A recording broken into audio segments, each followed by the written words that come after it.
అదే RTV app వార్తల్ని క్షణాల్లో చదివే అవకాశం ఉంటుంది. ఒక న్యూస్ పేపర్, ఒక టెలివిజన్ ఛానల్ మీ చేతుల్లో ఎప్పుడూ ఉంటాయి. మొత్తం అన్ని కాన్స్టిట్యున్సీస్లో విజన్ ప్లాన్ చేసుకోండి. 5 ఏళ్లలో ఏం చేస్తారు, 2047కి ఏం విజన్ చేస్తారు అని అక్కడ అసెంబ్లీలో ఉండే ఎమ్మెల్యే తర్వాత వాళ్ళ అధికారులతో డిస్కస్ చేసి ఫస్ట్ మీటింగ్ ఈరోజు పెట్టడం జరిగింది. ఒక బ్రీఫ్ నోట్ నా తరఫున అప్పుడు విజన్ ఇవ్వడం జరిగింది. అది లాంగ్ టర్మ్ సంబంధించింది.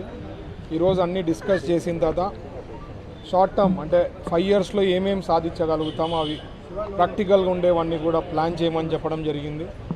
2047కి ఇచ్చిన విజన్ ఏముందో అది కూడా ప్యారలల్గా డిస్కస్ చేయడం జరిగింది.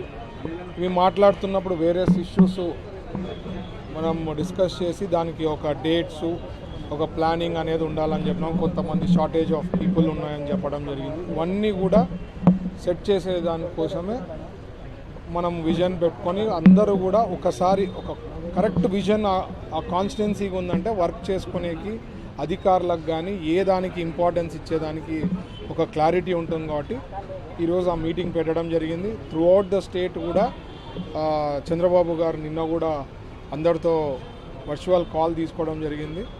సో ఖచ్చితంగా it is a good sign. మీరు దానికి మరీ ఉదాహరణ నేను ఎప్పుడు చెప్పేది విజన్ 2020 చంద్రబాబు గారు సెకండ్ టర్మ్ వచ్చిన తర్వాత ఏ రకంగా చెప్పారో దానికన్నా బెటర్ ఆఫ్గా మనకి ఈరోజు హైదరాబాద్ చూస్తున్నాము. సో మెయిన్ థింగ్ ఆ విజన్ అనేది ఉంది అంటేనే ఆ కాన్స్టిట్యున్సీకి బాగా డెవలప్మెంట్ అయ్యేది అనుకుంటుంది. సో ఇన్ డీటెయిల్గా వీఆర్ ప్లానింగ్ నెక్స్ట్ మీటింగ్ కల్లా ఒక క్లారిటీ ఉంటుంది.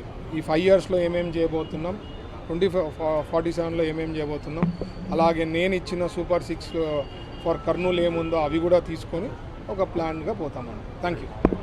మరిన్ని వీడియోస్ కోసం ఛానల్ ని సబ్స్క్రైబ్ చేయండి. లేటెస్ట్ అప్డేట్స్ కోసం వాట్సాప్ ఛానల్ ని ఫాలో చేయండి. అండ్ లింక్ డిస్క్రిప్షన్ లో ఉంది.